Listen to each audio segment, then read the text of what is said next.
Hello, I'm Mike Beckett with MD Alignment Services. We're going to make a series of videos on tire wear and handling issues on medium and heavy duty trucks. The information contained in it is going to be basically my opinion and my experience, and the experience of our customers that have fed back to us. You're free to agree or disagree with this as it goes along, but these will be my opinions and we'll list what we think works. I hope you enjoy.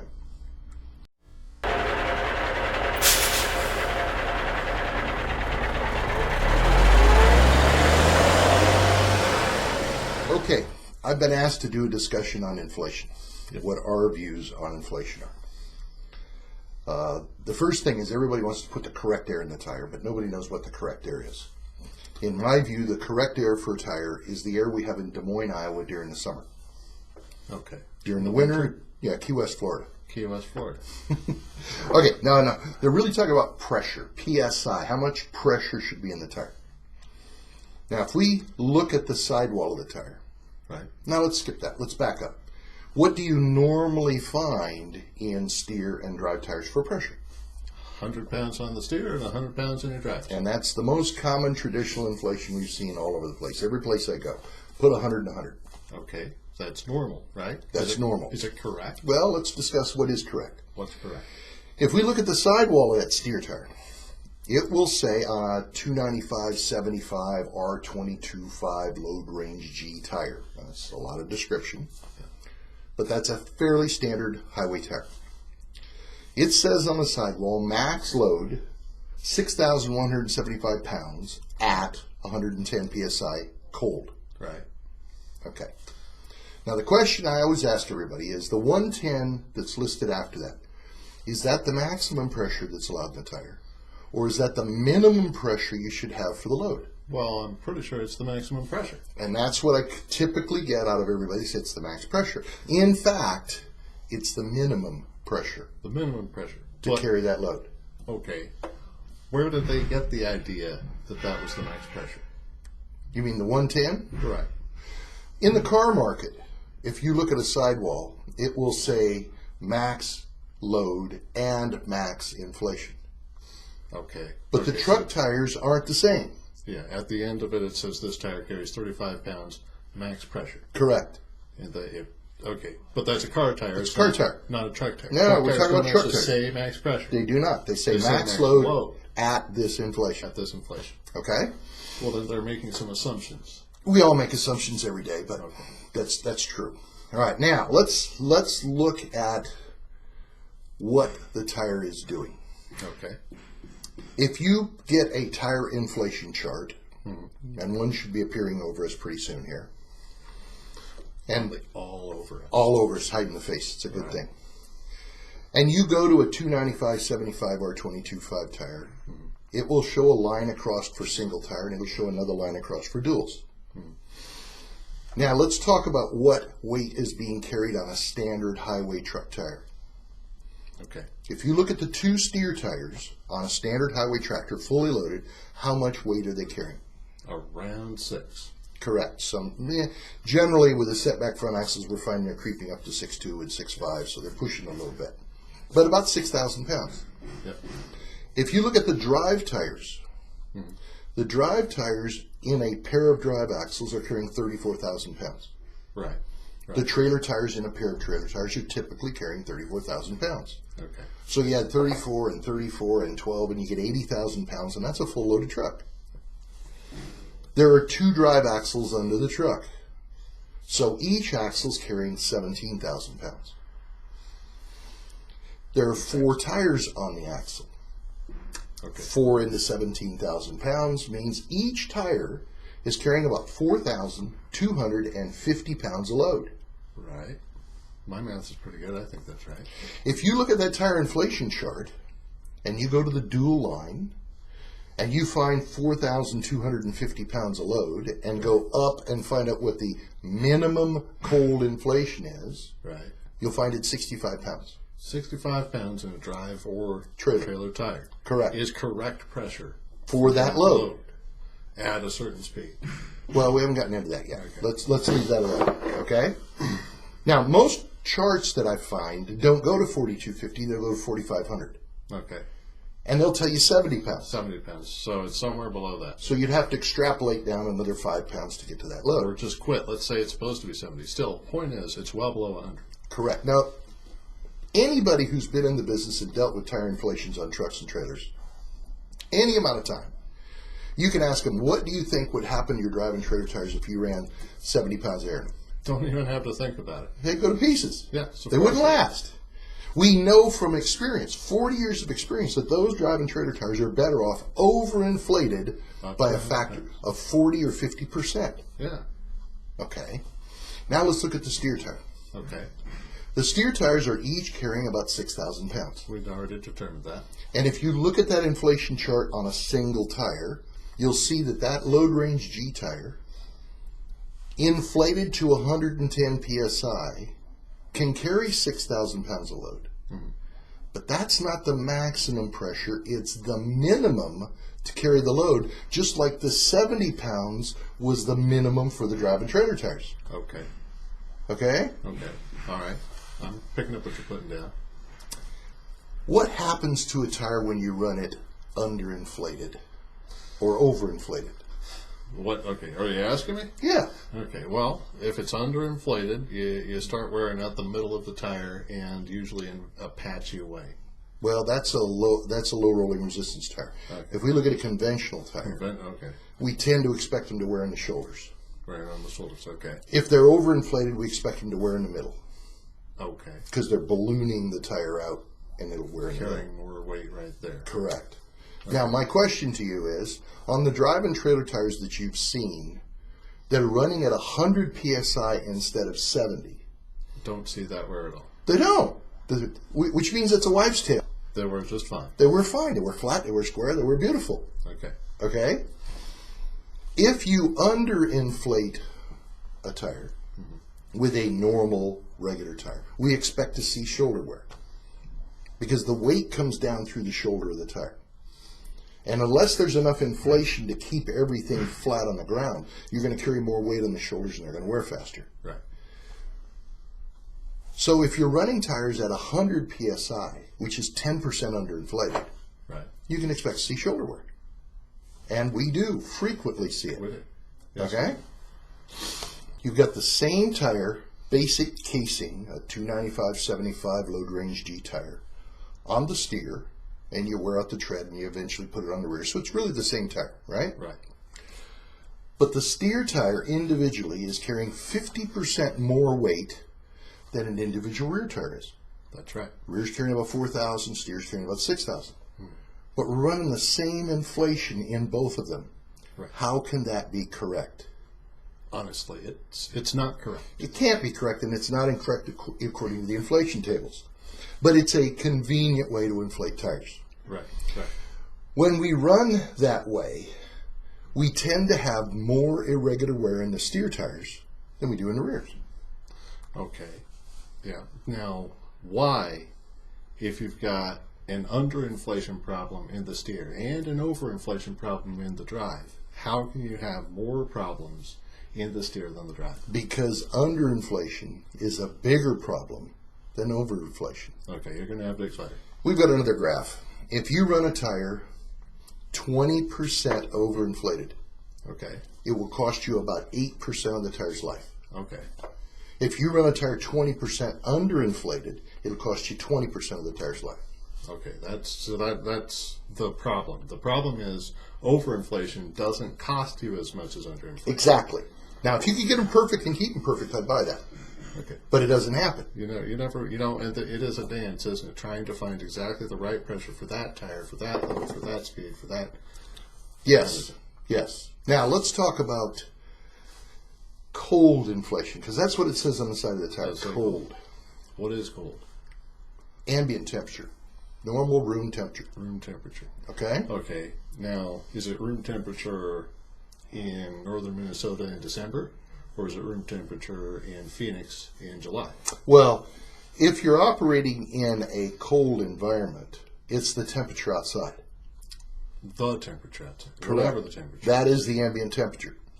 Okay. If you're airing up a tire inside in 60-degree temperatures, 60. Okay. and then you back it outside where it's 20 below zero. The cold will contract the air and you'll automatically lose a whole lot of inflation. And there's a chart for that too. Right.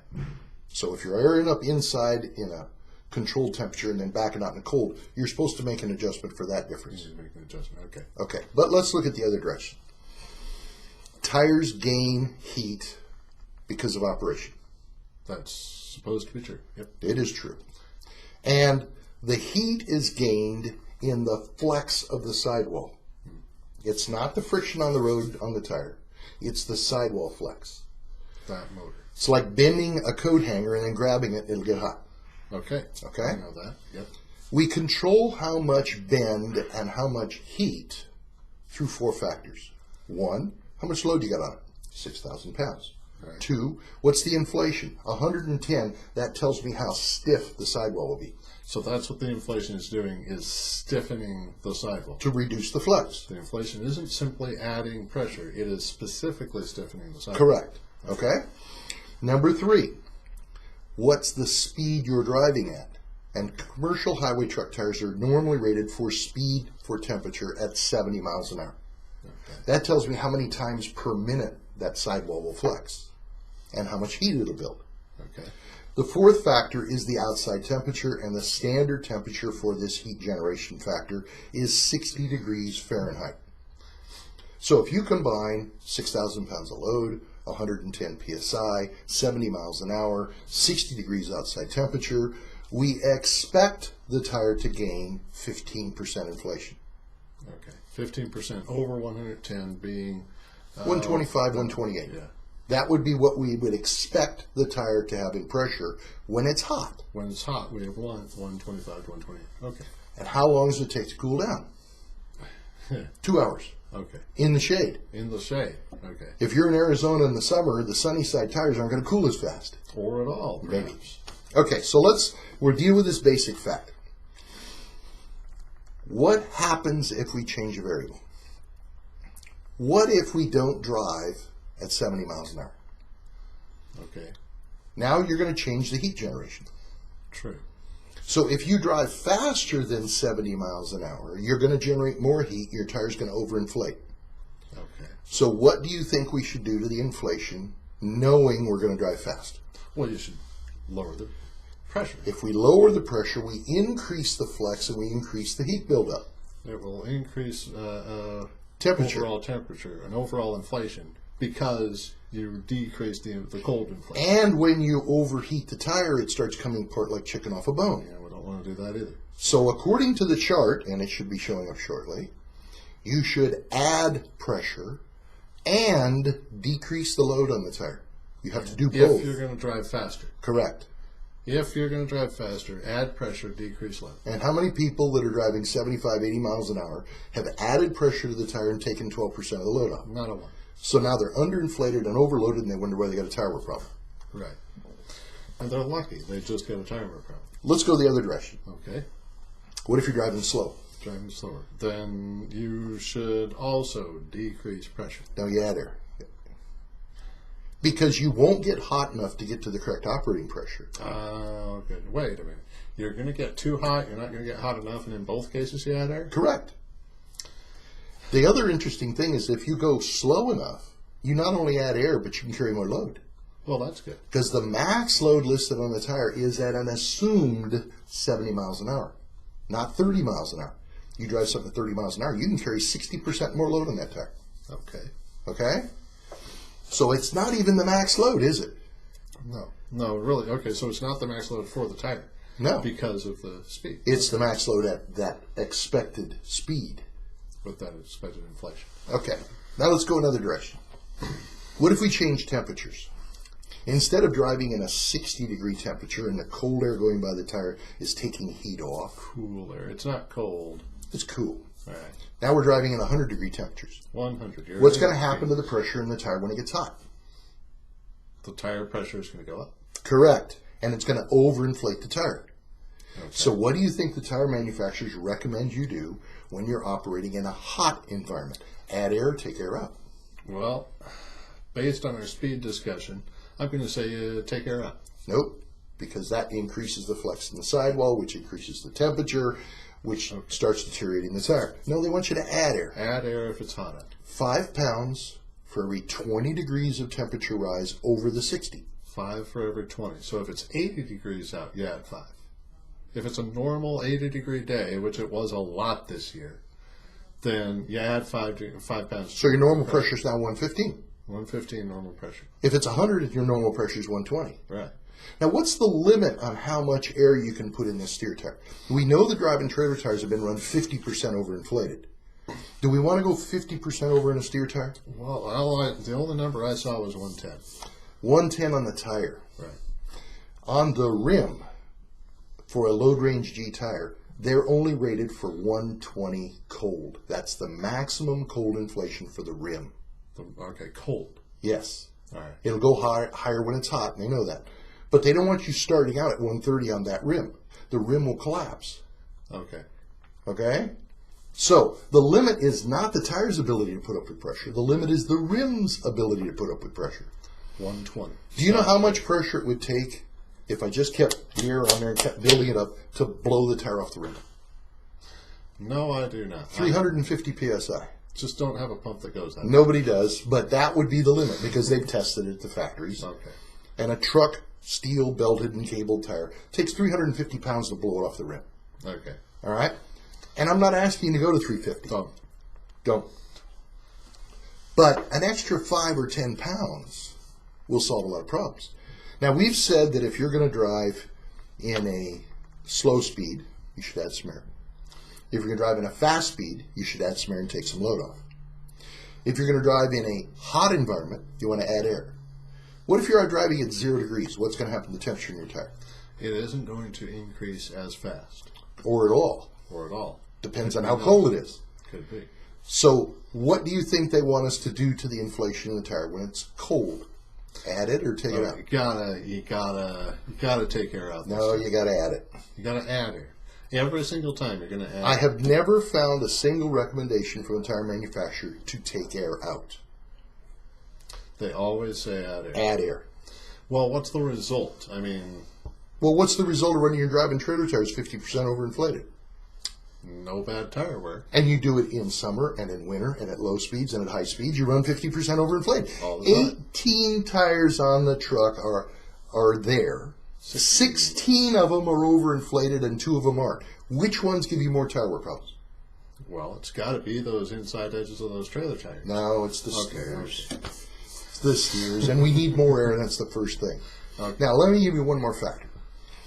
If I aired up a tire today to 110 psi, put it in this air-conditioned room, and left it here for 30 days in a constant temperature, nobody messed with it, and I came back and checked the inflation at the end of 30 days, would you expect it to have more air or less air after 30 days of sitting?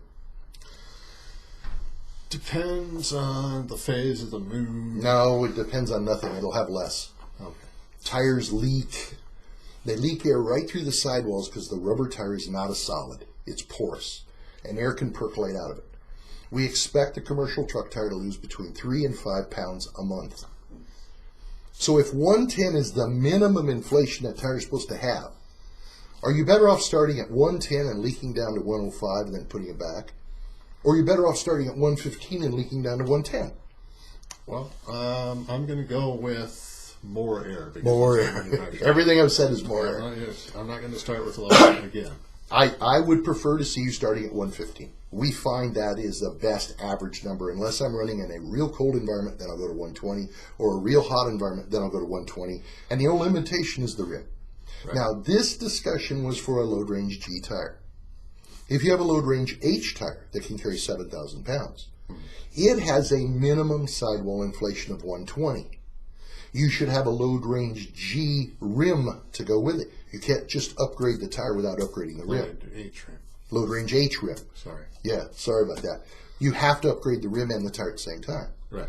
Because the load range H rim has a maximum cold inflation of 130.